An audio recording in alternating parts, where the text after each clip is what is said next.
มอยสุงค่ะมื้อนี้เป็นวันที่18เดือนธันที่เก้าปี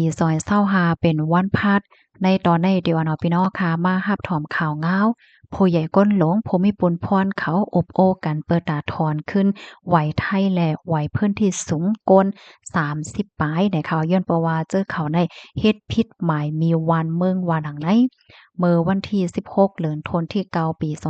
2025ผู้กว้านเจเว้งทองผาพรมเจดอนกาญจนบุรี ไล่ออกมาลาดว่าเมื่อวันที่10เดือนธันวาคมที่3ปี2025นั่นผู้ก้อนเจดอนกาญจนบุรีเลยมีผืนลิขิตแนดถึงผู้ก้อนเจเวง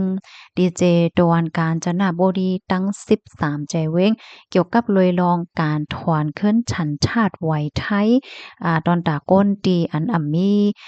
ฉันชาติสังเสียวก็เลยไหวไทยกว่าเฮ็ดจังไหนค่ะปยก็ให้ยกเลิกถอนขึ้น ไว้พื้นที่สูงและเจ้าในย้อนเพราะว่าเจอเขาได้เฮ็ดพิษอันตุ้มเต้อต่อลองมันกึ้มหนิมเศร้าในหวานเมืองว่าเฮ็ดจังไหนลองตั้งมันได้แต่ก็ย้อนเปาะว่าดีเจดอนกาญจนบุรีในใกล้ๆมีข่าวง่าวคืนมาอยู่เคอๆใหญ่ๆว่ามีก้นหลอมต่อต่างก้นมีวัดไหวสังเขาเมืองเนี่ยค่ะเนาะแฮวแลก้นที่อันไลไหวไทยกว่าก้นอันตีไลไหว โหศูนย์โหโฮกไว้พื้นที่สูงกว่าและจั่งใดใกล้ๆเฮ็ดลองพิษนั่นน่ะเนาะมีลองเฮ็ดพิษอันเกี่ยวเลยลองมันกึ้มหนิมเศร้าอันจังเตอเคิกดอกลองมันกึ้มหนิมเศร้าเนาะว่าได้เป็นอะโมเกี่ยวเลยลองยาเมากำอะโมเกี่ยวเลยลองหลอมต่อต่างก้นมีวัดไว้เข้าเมืองไหนจังไหนมันเตอนำมาเนี่ยลองเฮ็ดซางจังหนังไหนในซ้ำมันเป็นเพต่อตรงวงกลที่ในเมืองเฮ็ดจังไหนค่ะ ตั้งผู้ใหญ่ก้นหลงเจอเว้งทองผาพรมเขาไล่กดทัดด้วยสักเสหลักฐานมั่นเสียก็ไล่ฮู้ว่าก้นตีอันไล่วัดไวกว่าค่ะเนาะไวพื้นที่สูงกว่าในตั้งเสียงทั้งหมดก็ได้มีอยู่31ก่อเนี่ยค่ะเป็นผู้ชาย26ก่อและผู้หญิง5ก่อนะคะ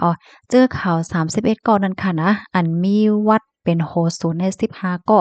อันมีวัดเป็นไม้ฮกในซ้ำ16ก่อจังไหนค่ะ ย้อนประว่าเจอข่าว31ก่อนในไล่เฮ็ดพิษเกี่ยวกับรวยรองมันกึมหนิมเศร้าเฮ็ดจังไหนแหวก็ตั้งฝ่ายผู้ใหญ่ก้นหลงรวมแดบตัดตะลาเขาไหนก็ถึงที่แดบตัดปันตัวตามกว่าเฮ็ดจังไหนนั่นน่ะเนาะนอกเลือเซนนั่นในตั้งใจเว้งทองผาพรมในยังเลยส่งลงตั้งเปิงเป็นมันในกว่าดีเจดอนกาญจนบุรีเปิดตาตึงลาดให้งานถึงอันผู้ใหญ่ก้นหลงค่ะเนาะ ตั้งไทยเขาที่ห้องว่าปลัดเนี่ยเนาะปลัดกระทรวงมหาดไทยก็ได้เป็นผู้ใหญ่ก้นหลวงอันเฮ็ดเกี่ยวกับรวยรองพ่องหลวงฝ่ายในเมืองเนาะเปิดถ้าทองตัวเหี่ยวก็ถอนแปดวัดไหวเจอเขาเฮ็ดจังไหนอ้อ ตั้งจะเว้งท้องผาพุ่มค่ะก็เลยมีผืนลิบผืนไล่ถึงป้าเทียงผู้ก้อนเจดอนกาญจนบุรีเกี่ยวกับเลยลองให้ว่นทัดทองตัวเหี่ยวก็ถอนแปดชันชาติไว้ไทยตอนดาก้นดีอันไลไว้ไทยกว่าเย้านั่น3ก่อค่ะในข่าว3ก้อนั่นเตมีนายสมชายอายุไลเศร้า2ปีค่ะวัดไหวมันใจในเป็นหมาย8ค่ะเนาะเที่ยงก้อนนึงซ้ำเป็นนายรัชชานนท์อายุไล33ปีอันนี้ก็ หมาย8เหมือนกันเที่ยงก็เนื้อซ้ำเป็นนายพรชัยอายุเลย36ปีนะคะเนาะเป็นหมาย8นะคะอันที่ในวัดไหวในขณะเป็นซ้ำว่าแต่ละวัดไหวไทยกว่ายาวไหนเจ้าเก่าเป็นภัยลูกดีไรมาอันว่านั่นก็เพราะว่าเปิ้นต้วยวัดเนี่ยเปิ้นก็ติฮู้กำเหลียวนะคะเนาะเหมือนจังหนังไหวกับโตอันหมายมันขึ้นแต่ขึ้นเป็นหมาย8ในมันก็บอกว่าเป็นลูกหลานก้นที่อันมีไหวพื้นที่สูงเหี่ยก็เลยไหวไทยกว่าเฮ็ดจังเนี้ยเนาะมันก็เลย เป็นไม้แปดเนี่ยมันก็มีที่ป้องความหมายค่ะเนาะหมายตั้งหน้าเปิ้นสู้ๆที่หมายกับโตเฮานั้นจังไหนค่ะย้อนเพราะว่าเจ้าข้าวสามก้อนในก็ไล่เฮ็ดพิษอันเตอเคิกต่อลองมันกึมหนิมเศร้าแลมันเตอเคิกต่อลองกัดเยียนหนิมเศร้าก้นหวานก้นเมืองแลหวานเมืองเฮ็ดจังไหนตั้งลมแตบตัดตะลาเขาเนี่ยก็ไล่แตบตัดปั่นตดตามคอกเจอเขาตั้ง3วัยเฮ็ดจังไหนค่ะเจาเว้งท้องผาพ่มค่ะส่งลองตั้งเปิงเป็นมาในกว่าทางดีเจตอนไหนค่ะเนาะ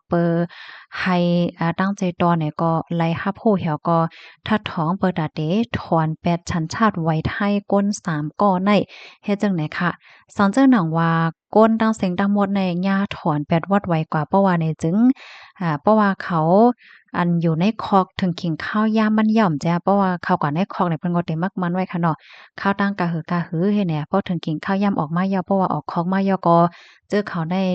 ได้เป็นก้นอันมีวัดไวกว่าเหย้าแหวก็อันมีสุนแต่ได้อยู่ซังเซาที่ในเมืองไทยเสเปิ้นเนี่ยก็ได้ส่งตัวเจอเขาแน่ปอขึ้นเมืองไหนค่ะ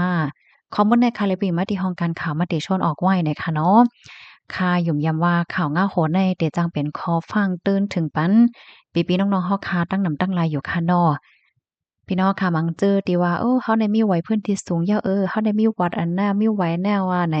เป็นซำว่ามีถึงไหวไทยก็เย้าค่ะเนาะสอนเจิ้นหนังว่าเฮ็ดพิษปักเปิงหมายมีไหนจึงเปิ้นก็ถอนขึ้นแล้วอยู่ตาเสนะคะอันนี้ก็แค่พี่น้องค่ะเขารับรู้เฮค่ะเนาะหนังเฮอเตจังไลฟังเฮ็ดให้เขาค่ะได้แค่ย้อนลัดอีกหนึ่งค่ะนะหมายมี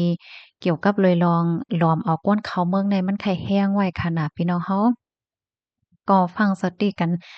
นำๆในคะนะเพราะว่าอำมีวัดไว้แน่อย่าไปว่าต่างก้นหลอมเข้าเมืองค่ะแล้วเนาะเป็นก้นรู้จักกันเป็นพี่น้องกันเพราะว่าเฮาคาต่างก้นอำมีวัดไว้ค่ะเนาะเฮาคาลูกติเว้งหนึ่งฮอก็แทงติเว้งหนึ่งเฮเพราะว่าย่าเปิ้นทัดไหนเปิ้นถามว่าสังว่าเฮ็ดจังไหนก็จังย่าเอาตั้งผิดไลเหมือนกันยาวเฮ็ดจังไหนอ้อมีวัดไว้ในค่ะนะกำนั้นแลก้นที่อันใดเข้าเมืองไทยไหนเพราะว่าเป็นไรได้ก็เขาจำหนักปักเปิงหมายมีได้ก็มันก็เตแค้นอีกหนึ่งค่ะเนาะมันเต็มป้อแรงหมายใจในตอนไหน